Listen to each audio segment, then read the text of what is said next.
वो सुबह हमी से आएगी जब धरती करवट बदलेगी, जब कैद से कैदी छूटेंगे, जब पाप घरौंदे फूटेंगे, जब जुल्म के बंधन टूटेंगे। उस सुबह को हम ही लाएंगे, वो सुबह हमी से आएगी, वो सुबह हमी से आएगी। मनहूस समाजी ढांचों में जब जुल्म न पाले जाएंगे, जब हाथ न काटे जाएंगे, जब सर न उछाले जाएंगे, जेलों के बिना जब दुनिया की सरकार चलाई जाएगी, वो सुबह हमी से आएगी। संसार के सारे मेहनतकश खेतों से मिलों से निकलेंगे, बेघर बेदर बेबस इंसान तारीख बिलों से निकलेंगे। दुनिया अमन और खुशहाली के फूलों से सजाई जाएगी, वो सुबह हमी से आएगी।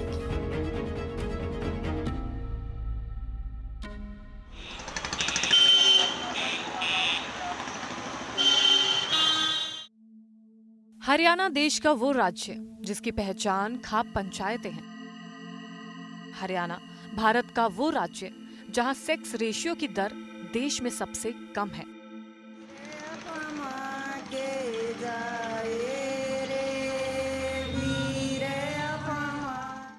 यानी हर 1000 बेटों पर बेटियों की संख्या देश में सबसे कम है। हरियाणा वही राज्य है जहां ऑनर किलिंग से लेकर दहेज के नाम पर लड़कियों को जलाने के दर्दनाक केस सामने आए हैं। अपने घर की आबरू के लिए माँ बाप ने अपनी बेटी को पीट पीट कर मार डाला, तो वहीं उसके प्रेमी का सर कलम कर दिया। ऑनर किलर स्टेट के नाम से चर्चित हरियाणा का साल 2013 जिसे कोई भुला नहीं पाया है, जब एक लड़की को पीट पीट कर सिर्फ इसलिए मार दिया जाता है क्योंकि उसने प्यार किया था। उसके बॉयफ्रेंड धर्मेंद्र का सर इसलिए कलम कर दिया जाता है क्योंकि उसने उनकी बेटी से प्यार किया था।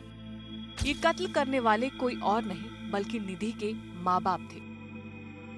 गांव वालों का ये मानना है कि समाज से गंदगी को ऐसे ही साफ किया जा सकता है। गांव वालों का कहना है कि ये करना तो उनका फर्ज था।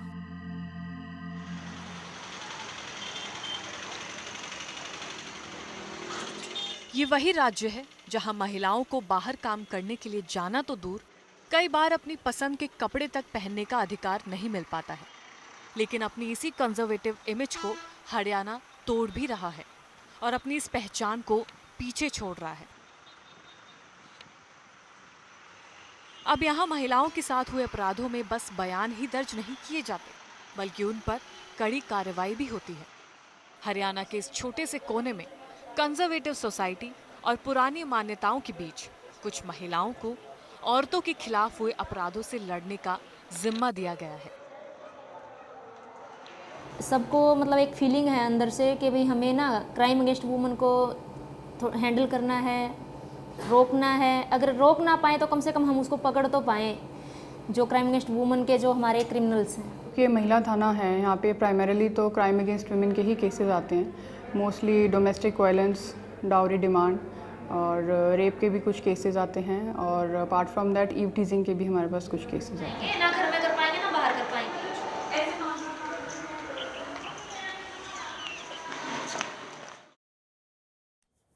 हरियाणा देश का वो राज्य है जहां पर हर दिन महिलाओं के खिलाफ अत्याचार के मामले सामने आते हैं। इन महिलाओं को न्याय दिलाना तो दूर, इनकी आपबीती सुनने वाला भी कोई नहीं है। कई बार तो कई मामले दर्ज भी नहीं कराए जाते हैं। अब ऐसे में जिन थानों में मेल ऑफिसर्स मौजूद रहते हैं, अब एक महिला अगर थाने जाती है तो वो अपनी आपबीती कैसे बताए, वो अपने दर्द को कहां बयां करे। तो इस पूरी तस्वीर को बदलने के लिए हरियाणा में एक पहल की गई है, जहां पर महिला थाने बनाए गए हैं, जहां पर महिला ऑफिसर्स इन महिलाओं की बात सुनती है और उन्हें न्याय दिलाने की पूरी कोशिश भी करती है।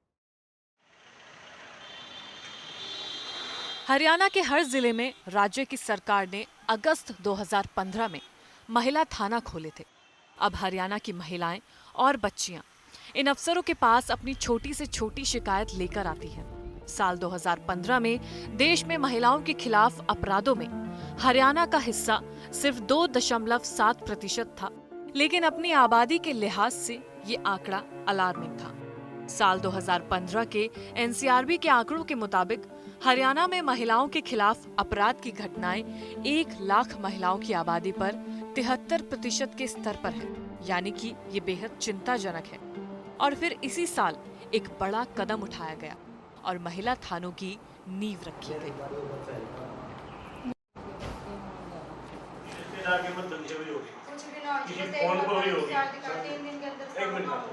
और एक ना इनकी एप्लीकेशन में करेक्शन करवा लेते हैं, क्योंकि उसमें ऐसा कुछ है ही नहीं कि जो लोग उनको लोग भाग के। शिकायत चाहे बड़ी हो या छोटी, मामला चाहे 10 दिन पुराना हो या 1 साल का हो, इन महिला अफसरों के पास सबके लिए वक्त है। पहले लेडीज जो है बताने से डरती थी, जेंट्स थानों में जाने से डरती थी। अब यहाँ खुल के बता पाती हैं, आ जाती हैं, उनको डर नहीं लगता। उनको ये था कि जेंट्स को हम कैसे एक्सप्लेन करेंगे अपना। यहाँ वो खुल के बताती हैं, हम भी लेडीज़ हैं, तो उनको ये है कि लेडीज़ अच्छे से समझ पाएगी एक लेडीज़ को, और हर बात वो खुल के बता देती है। उनकी एक्सपेक्टेशंस होती है कि बीइंग फीमेल लेडी ऑफिसर हमारी बात को सुना जाए सबसे पहले, क्योंकि मेरा ये मानना है कि कोई भी आदमी अगर थाने में आ रहा है तो कोई भी खुशी से नहीं आता, उसको कोई ना कोई दुख है, कोई समस्या है जिसका वो हल ढूंढते हुए थाने में आता है। तो सबसे पहले तो उनकी एक्सपेक्टेशन आई थिंक यही होती है कि हमें एटलीस्ट तसल्ली से सुन लिया जाए।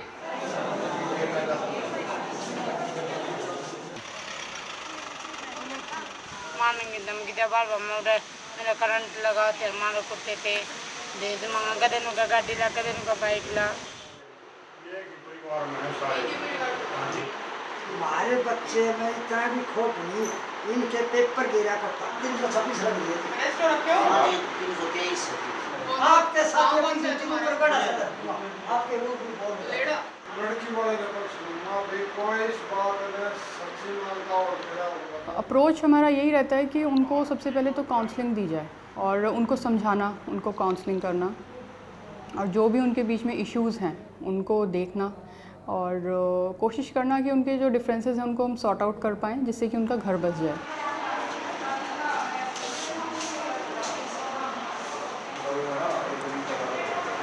एक हस्बैंड वाइफ का है, थोड़ा बहुत डिस्प्यूट है, वो परिवार में पारिवारिक है, तो उसको अगर हम काउंसलिंग करते हैं तो उनका घर बसता है।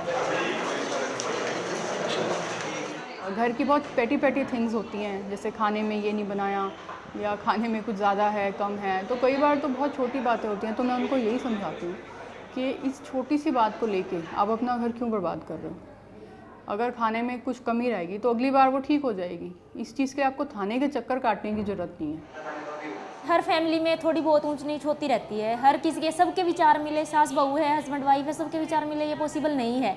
लेकिन हमें एडजस्टमेंट, हम खुद भी, मैं ये नहीं कहती कि आप अत्याचार सहन करो, अत्याचार सहन नहीं करना है, हमें आवाज़ उठानी है, लेकिन कुछ एडजस्टमेंट हमें अपने रिश्तों में करके चलनी पड़ती है। ठीक है, एक सास है वो मतलब अपने आप को सुप्रीम पावर मानती है घर की, और अगर हम एज ए बहू मैं बात करूं, अगर जाते ही कहूं कि नहीं सास का टाइम ओवर हो गया और मुझे सुप्रीम पावर मिल जाए, तो ये पॉसिबल नहीं है, हमें एडजस्टमेंट करनी पड़ेगी।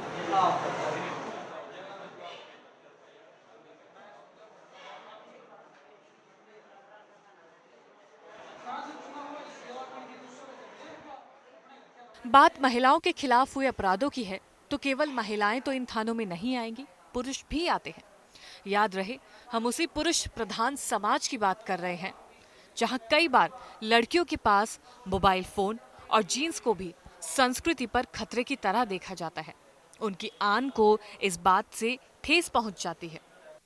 तो कई बार जिन लोगों के खिलाफ शिकायत की गई होती है वो इन थानों को महिलाओं को दी गई एक अनुचित ताकत के तौर पर देखते हैं। थाने में सिर्फ महिलाओं के होने से पुरुषों को ये लगने लगा कि वहां केवल महिलाओं की सुनी जाएगी। बात हमारी तो ये सुनते ही नहीं है, ये तो महिला पक्ष की बात सुनी जाती है यहाँ। जैसे लड़कियां हैं तो उनके साथ तो जगह कुछ छेड़खानी है या कुछ भी है तो उसमें उनकी कोई गलती नहीं है, हमें नहीं लगता कि उनकी गलती होती है। महिलाओं की सुरक्षा को लेके और इन केसेस को लेके सारी सरकार और पुलिस कितनी सजग है, फिर भी तुम लोग छेड़खानी कर रही हैं। कि जैसे छेड़खानी जैसी ही वारदात है फॉर एग्जांपल, तो हम लोगों को भी क्या सिखाया जाता था कि भाई इग्नोर कर दो या अपना रास्ता बदल लो। तो it was very easy to say कि भी रास्ता बदलो, या अगर कोई लड़का छेड़ रहा है तो उसको इग्नोर कर दो और बस चेंज कर लो, बस की जगह ऑटो ले लो। मतलब हर टाइम जो है हम यही अपनी बच्चियों को यही कंडीशन करते थे, भाई आपको चेंज करना है। Statistics paint the picture. आमतौर पर एक लड़की को अपनी लाइफ में कभी ना कभी ये सुनने को ज़रूर मिला होगा कि अगर उसे कोई परेशान कर रहा है या तो उसे इग्नोर कर दो या अपना रास्ता बदल दो। तो कहीं ना कहीं यही वजह है कि हरियाणा में एक ऐसा आंकड़ा सामने आया है जहाँ पर 50% तक की महिलाओं ने पुरुषों से मारपीट झेली है, उनके साथ दुर्व्यवहार किया गया है। लेकिन अब हरियाणा में एक ऐसी पहल की गई है जहां पर कम उम्र की बच्चियों को ये सिखाया जाएगा कि अगर उनके साथ कुछ भी गलत होता है तो वो कैसे थाने तक पहुंच सकती हैं और किस तरीके से शिकायत दर्ज करा सकती हैं। महिला थानों के साथ कम उम्र की बच्चियों को जागरूक करने और उनके अधिकारों के बारे में बताने के लिए एक स्पेशल यूनिट बनाई गई है जो कि स्कूल्स में जाकर लड़कियों को अपना बचाव करने की और उनके साथ हुई छेड़खानी और बदसलूकी को रिपोर्ट करने की ट्रेनिंग देती है।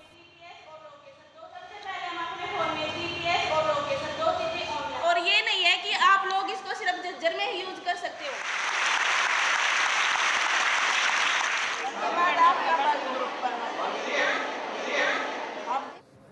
पर इस टेक्नोलॉजी और ट्रेनिंग को लड़कियां कितना इस्तेमाल करती हैं ये तो वक्त ही बताएगा। और जब बदलाव की बात आती है तो कहते हैं कि बदलाव घर से ही शुरू होता है और महिला अफसरों के इस नए घर में स्टाफ की भी कमी है। यहाँ अभी भी कुछ पुरुष काम करते हैं। मेरे पास टोटल 35 का स्टाफ है महिला थाने में जो पोस्टेड है, उसमें से 10 जेंट्स हैं, बाकी लेडीज हैं। किसी भी प्रकार की कोई वो आप ठीक सुधरना चाहोगे, सुधरने का मौका देंगे। अच्छा लगता है जी, अच्छा है। महिलाएं भी पुरुषों के साथ रहकर काम करें, क्योंकि जब लड़के की शादी की जाती है तो पूछते हैं भाई ये कितनी पढ़ी लिखी है, और बाद में उससे कहते गोबर डालिए। ऐसा नहीं होना चाहिए। महिलाओं को यदि वो पढ़ाई लिखाई ठीक किए हुए है तो उससे काम भी कराना चाहिए और सर्विस भी उसकी इच्छा अनुसार करानी चाहिए। और ये अच्छी बात है कि महिलाएं भी आगे आकर कुछ सीखें, करें, बढ़िया बात है।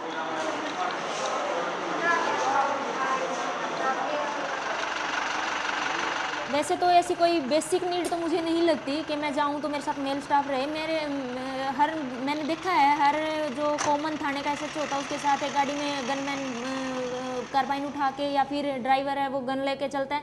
मैं कई बार इंसिडेंट्स जो होते हैं गाँव में जाती हूँ तो मेरे साथ कोई नहीं होता है, मैं और मेरा ड्राइवर ही होते हैं। तो ये तो आपने देखा कि कैसे एक महिला पुलिस ऑफिसर इन महिलाओं को न्याय दिलाने के लिए पूरी जी जान लगा देती है। लेकिन अब आपको दिखाएंगे कि एक महिला police officer law and order में भी बड़े बदलाव ला सकती है। एक महिला पुलिस ऑफिसर कैसे क्राउड मैनेजमेंट करती है। एक महिला पुलिस ऑफिसर अपने त्योहारों को, अपने परिवार को और अपनी ड्यूटी को कैसे संभालती है। छुट्टी ना मिलने के बावजूद भी वो कैसे ड्यूटी करती है और कैसे अपने बच्चों को खाना खिलाती है। कई बार ऐसा हुआ है कि पार्टीज बात करते करते आपस में लड़ पड़े हैं, तो फिर उस टाइम जो है हमें अपने मेल स्टाफ को बीच में लाना पड़ता है। बिकॉज़ हमारी महिला IOs जो हैं उनको रोकने की कोशिश कितना भी कर लें, उसके लिए हमें मेल्स की ही हेल्प लेनी पड़ती है। महिला थाना बनने से पहले एक महिला अफसर को तभी बुलाया जाता था जब अपराधी कोई महिला होती थी, पर अब ये महिला अफसर लॉ एंड ऑर्डर बनाए रखने का काम भी करती है। मिसबिहेव भी कर जाते हैं कई बार रोड पे, जैसे हम रुकवाते हैं, कोई टीचिंग करके भाग जाते हैं। कोशिश तो हमारी यही होती है कि हम पकड़ें, बट कई बार हमारे पास जैसे स्टाफ थोड़ा बहुत कम होता है तो उसमें थोड़ी बहुत दिक्कत आ जाती है।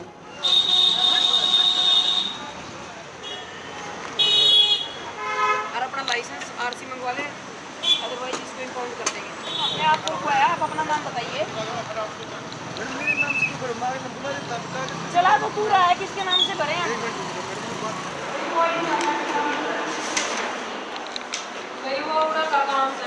मेरी कोशिश क्या रहती है, जैसे पिछले से पिछले करवा चौथ पे मैं यहाँ से थी, तो जो मैंने इनको एक हफ्ते पहले बता दिया भाई करवा चौथ आ रहा है, जो अनमैरिड लड़कियाँ उनको पहले आप रेस्ट दे दो, और जब करवा चौथ पे मैरिड लड़कियाँ घर पे रहेंगी, अनमैरिड लड़कियाँ यहाँ ड्यूटी करेंगी और वर्दी में। फिर रहा सवाल मेरा, तो जैसे 1-2 आईओ हैं जिनकी SDO ड्यूटी लगती है, हम यहाँ पे थे तो मतलब किसी ने सिविल कर ली, बल्कि ये लोग तो उस दिन मैंने सूट डाल रखा था, ये बोले नहीं मैडम आज भी वर्दी डाल लेते, क्या ज़रूरत थी। तो यहीं पे हमने कथा की, यहीं पे अपना पानी वानी पी के व्रत वो करा।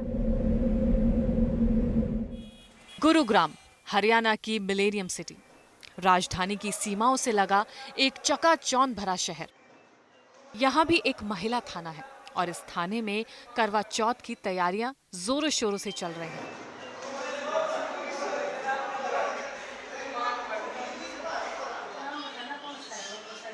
महिला अफसरों ने वर्दियां घर पर छोड़ दी हैं और हाथों पर मेहंदी थाने में ही रचाई जा रही है।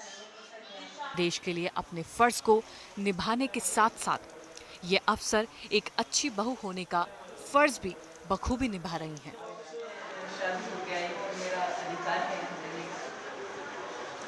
आज सिविल सूट पहना है, थोड़ा सा अलग लग रहा है माहौल, अच्छा लग रहा है, थोड़ा अच्छा लग रहा है। रोने क्यों लगी? रोना नहीं। ड्यूटी है, काम तो करना है, और करवा चौथ का व्रत अपनी जगह है, हमारी ड्यूटी अपनी जगह है। पुलिस की ड्यूटी के साथ साथ हमें पता है कि हमारी ड्यूटी उससे ज़्यादा इम्पोर्टेंट है।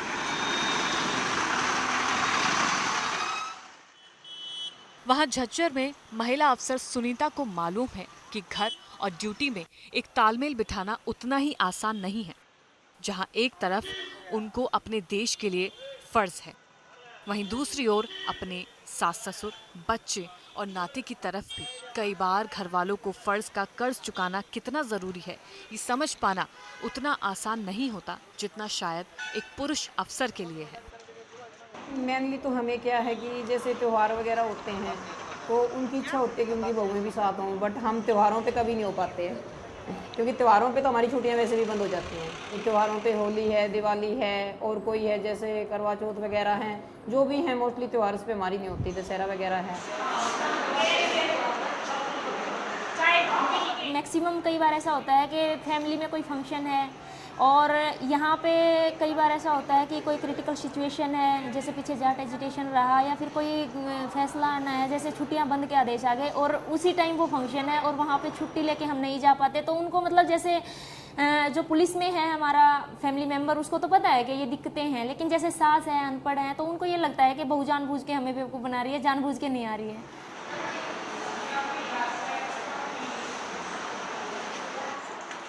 किसी के छोटे बच्चे हैं, किसी की सास बूढ़ी हो चुकी है, किसी की रोटी देनी है, किसी का कुछ करना है, बड़ी मुश्किल से एडजस्ट हो पाता है ये, लेकिन फिर भी ये भाग दौड़ के अपना कर लेती है। महिला अफसरों के पास घर के बहुत से काम होते हैं, किसी का कुछ काम तो किसी का कुछ। ये सभी काम बड़ी मुश्किल से एडजस्ट हो पाते हैं, लेकिन फिर भी ये कर लेती है। एक महिला चाहे जितना आगे बढ़ जाए, चाहे अपने आप को काबिल साबित करने के लिए कितनी भी अग्नि परीक्षाएं दे दे, घर और बच्चों की जिम्मेदारियां अक्सर महिलाओं पर ही आती हैं और ये अफसर भी इससे अछूती नहीं है। अक्टूबर 2018 में उत्तर प्रदेश की सरकार ने एक महिला अफसर को सस्पेंड किया था। उनका जुर्म था कि उन्होंने अपने बच्चे को अपने सामने पड़ी थाने की रिसेप्शन की मेज पर रख दिया था और उसके दौरान उन्होंने ड्यूटी की। अर्चना की ये तस्वीर सोशल मीडिया पर खूब वायरल हुई थी और उसके बाद अर्चना को उनके होम डिस्ट्रिक्ट यानी कि उनके घर के जिले में ट्रांसफर कर दिया गया था। पुलिस वालों के बच्चे हमसे भी ज़्यादा टफ होते हैं, बिकॉज हम तो चलो बड़े होने के बाद भी कम इनटू पुलिस और हम पुलिसिंग सीखते हैं, वो छोटे होते से ही पुलिसिंग सीख जाते हैं। दे नो कि भी हमारी मॉम कब चली जाएगी, ही नोज के भी ठीक है now my mom is in uniform तो शी विल बी लिविंग। घर और फर्ज के बीच इन थानों की SHO सीमा अब अपना दूसरा फर्ज निभाने जा रही है, यानी कि अपने घर। कोई टाइम बाउंड ये तो है नहीं कि वो बायोमेट्रिक मशीन पे अंगूठे लगने हैं, अगर कभी काम नहीं है तो इससे जल्दी भी पहुंच जाए। बहुत ज़्यादा बिजी अगर हो गए, कोई केस ऐसा आ गया क्रिटिकल, तो फिर क्या पूरी रात भी ना जा पाएंगे।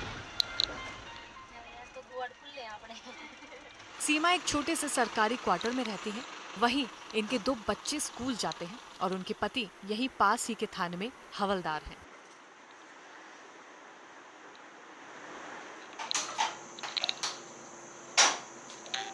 खाना खुद बनाते हैं, बर्तन झाड़ू पोछा कर जाती है मेड। बच्चे अच्छा ईमान से प्यारी कैसे करता है? उनका तो बहुत बिजी है लाइफ। वो तो सुबह 9 बजे जाते हैं, क्या पता शाम को 10 बजे 11 बजे 12 बजे भी आए, और सब चल जाता है, वो खाना नहीं खाता। इन सब कोशिशों के बावजूद हरियाणा में 2015 में रेप के मामले 40% रहे और लड़कियों को अगवा करने के मामले 100%, यानी जितने पहले थे उससे 2 गुना।